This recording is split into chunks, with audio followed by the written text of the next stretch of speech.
चुनाव को लेकर सरगर्मियां एकदम बढ़ी हुई हैं। गठबंधन को लेकर, प्रत्याशियों को लेकर तमाम तरीके की बातें प्रमुखता से सुर्खियां बनी हुई हैं। आज यहाँ पर हमारे मीडिया के भी कई साथी मौजूद हैं और जो लंबे समय से इस बात का कयास लगा रहे हैं कि चिराग पासवान लोक जनशक्ति पार्टी रामविलास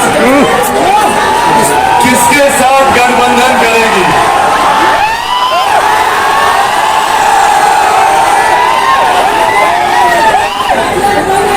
किसके साथ हम लोग आने वाला चुनाव मिलकर लड़ेंगे। मीडिया के तमाम मेरे साथी लगातार इस बात का कयास लगा रहे हैं, तो मैंने सोचा कि आज अपने संबोधन की शुरुआत ही हम इसी बात से ही करते हैं। रही बात गठबंधन की, तो इस बात को मैं स्पष्ट कर दूं कि चिराग पासवान का गठबंधन, चिराग पासवान का तालमेल सिर्फ और सिर्फ बिहार की जनता के साथ है।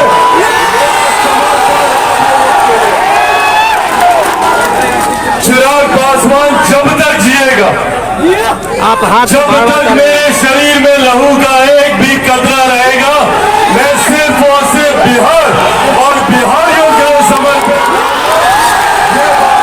बिहार के लोग हैं, बड़े बड़े बिजनेस हाउसेज में चले जाइए, वहां पे सीईओ सीएफओ वहां पे बिहारी हैं।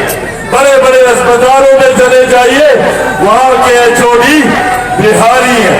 और ये कहने की जरूरत नहीं है कि सबसे ज्यादा IAS IPS ऑफिसर बिहारी देता है। दूसरे राज्यों में चले जाइए, बड़े उद्यमी आपको बिहारी मिलेंगे। तो जब बिहारी इतना आगे है, तो मेरा बिहार इतना पीछे कैसे छूट गया, ये सवाल हमें अपने आप से पूछने की जरूरत है। आज देश में, दुनिया में लोग लोकतंत्र की दुहाई देते नहीं थकते। भारत विश्व का सबसे बड़ा लोकतंत्र है। बड़े बड़े देश, अमेरिका जैसे राज्य गर्व करते हैं कि हम लोग सबसे बड़े, सबसे पुराने लोकतंत्र हैं। पर मेरा प्रदेश लोकतंत्र की जननी रहा है। आज इस वैशाली की धरती पर खड़े होकर मुझे गर्व होता है कि अगर देश को और दुनिया को किसी ने लोकतंत्र का मार्ग दिखाया, लोकतंत्र का रास्ता दिखाया, तो वो हमारी वैशाली की धरती।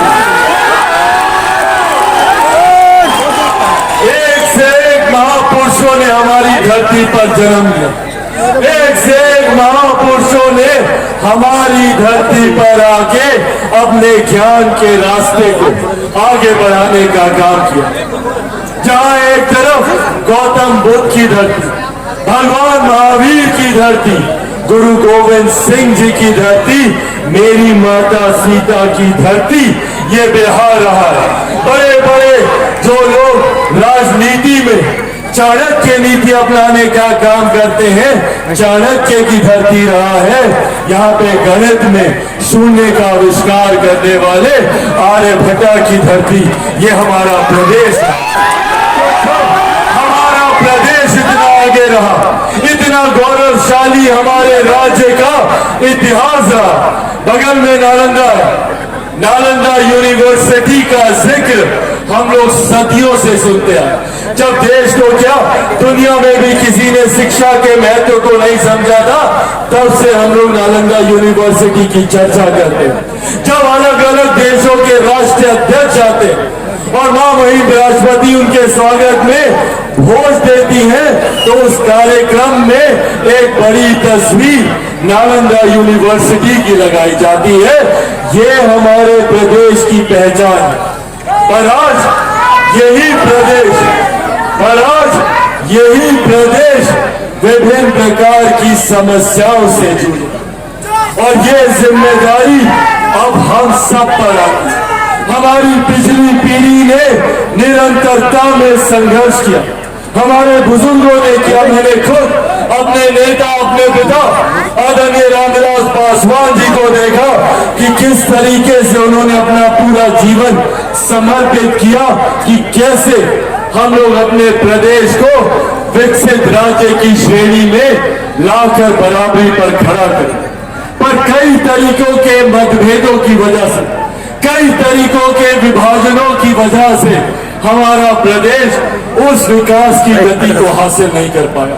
और आज यही आग्रह करने आप लोगों के बीच आए। हम लोग को जात पात धर्म मजहब में बांटकर विभाजन की राजनीति सुनियोजित तरीके से की जाती है, ताकि हम लोग आपस में बटे रहे और हमारे प्रदेश को विकास से हम लोग अछूता रखें, ताकि यहाँ पर कोई विकास की बात ना करे, यहाँ पर कोई अपने बेहतर भविष्य की बात ना करे। इस तरीके के राजनीतिक षड्यंत्र जानबूझकर हमारे प्रदेश में रचे। लगातार हमारे प्रदेशों में विरोधाभास की सरकारें रही, केंद्र में कोई और, राज्य में कोई और, राज्य में जिसकी सरकार, केंद्र में उसके विपरीत विरोधाभास की सरकार। पर साथियों, अब ये समय है अपने अधिकारों को जानने का, अपने हक, अपने अधिकारों के लिए लड़ने का। कब तक हम बिहारी दूसरे प्रदेशों में जाकर शिक्षा रोजगार के लिए दूसरे प्रदेशों का मुंह ताकते रहेंगे? आज जरूरत है अपने ही प्रदेश में बेहतर से बेहतर शैक्षिक संस्थान खुले। यहीं पर हम लोग को उच्च स्तरीय शिक्षा अपने ही प्रदेश में, और अपने प्रदेश में ही नहीं, अपने ही जिले में, अपने ही प्रखंड में, अपने ही गांव में हम लोग को बेहतर से बेहतर शिक्षा व्यवस्था मिले, स्वास्थ्य व्यवस्था मिले। ये लड़ाई बिहार फर्स्ट और बिहारी फर्स्ट लड़ा, और यही आग्रह करने आज आप लोग के बीच आए हैं। निरंतर मेरा प्रयास रहा कि अपने क्षेत्र को आगे बढ़ाने का काम करूं। मुझे पिछले 10 साल से सौभाग्य मिला जमुई लोकसभा का प्रतिनिधित्व करने का।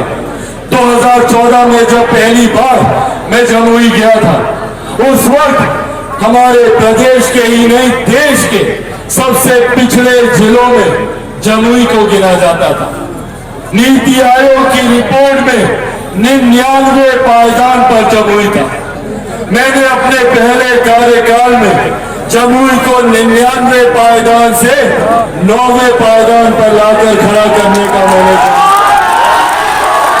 और आज आप लोगों को बताने में मुझे खुशी और गर्व होता है कि पिछले 5 सालों में नीति आयोग की रिपोर्ट ने जमुई को आकांक्षी जिलों की सूची में पहले पायदान पर खड़ा किया है।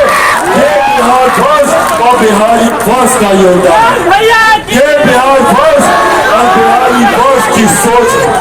साथियों, अगर इन 10 सालों में जमुई को 99 पायदान से पहले पायदान पर लाया जा सकता है, तो हमारे प्रदेश को देश में हम लोग पहला राज्य क्यों नहीं बना सकते? बिहार को फर्स्ट और बिहारियों को फर्स्ट क्यों नहीं बना सकते? पर इसके लिए जरूरत है हमें एकजुट होने की।